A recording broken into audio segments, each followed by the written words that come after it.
Tendance, mon ami. Chaque soir en ouverture de Smart Bourse, nous retrouvons Pauline Gratel qui vous apporte les infos clés du jour sur les marchés. Bonsoir Pauline. Bonsoir. À la une, c'est donc ce deal entre Nvidia et OpenAI. Oui, un deal historique et stratégique à 100 milliards de dollars. Nvidia va investir cette somme dans OpenAI pour la construction de data centers d'une capacité d'au moins 10 gigawatts, ce qui correspond à l'équivalent de toute la production annuelle de Nvidia. Ils seront équipés des puces les plus avancées afin de former et exécuter la prochaine génération de modèles d'OpenAI. Dans la foulée de cette annonce, hier soir aux États-Unis, le titre Nvidia gagnait 4% après la clôture des marchés. Oui, et aujourd'hui, le titre ouvre en repli de 2%, porté notamment par le deal. Les indices américains ont inscrit de nouveaux records hier et ouvrent aujourd'hui en ordre dispersé. Le Russell 2000 inscrit un nouveau plus haut à l'ouverture. En Europe, les indices sont en hausse.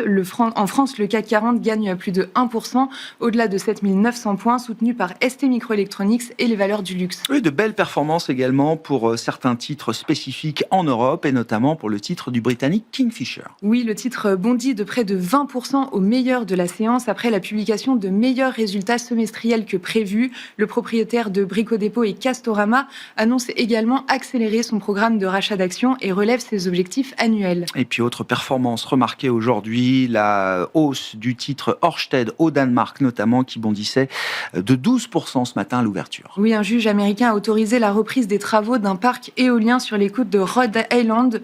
Le projet, terminé à 80%, avait été gelé par l'administration Trump le mois dernier. Le secteur de l'énergie est en hausse en Europe. Nordex et Vestas gagnent 3%.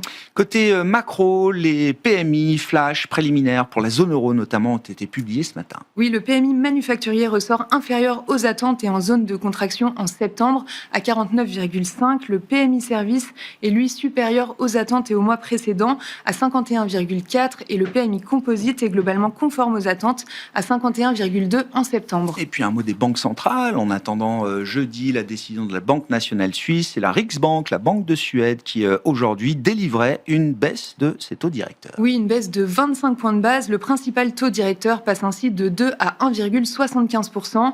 La Banque de Suède a fait comprendre que les taux allaient rester inchangés pendant quelques temps si les perspectives de croissance et d'inflation n'évoluent pas. La BNS, elle, devrait maintenir un statu quo pour cette réunion et donc maintenir des taux qui sont déjà retombés à 0 en Suisse. Que peut-on dire d'ailleurs des équilibres observés sur les marchés obligataires aujourd'hui, Pauline ? En Suède, après la décision, le rendement de l'obligation à 10 ans est stable à 2,65%. Le rendement allemand évolue autour de 2,75%. Aux États-Unis, le rendement à 10 ans se stabilise autour de 4,15%. Sur le marché des changes, l'euro-dollar se traite autour de 1,18. Enfin, l'or inscrit de nouveaux records à plus de 3 800 $. Quel sera le programme de demain sur les marchés pour les investisseurs ? Ce soir déjà, on attend la prise de parole de Jérôme Powell qui va s'exprimer pour la première fois depuis la baisse des taux de la Fed la semaine dernière. Et demain, on regardera l'indice IFO allemand du mois de septembre. Tendance, mon ami, chaque soir en ouverture de Smart Bourse, Pauline Gratel est avec nous et vous apporte les infos clés du jour sur les marchés.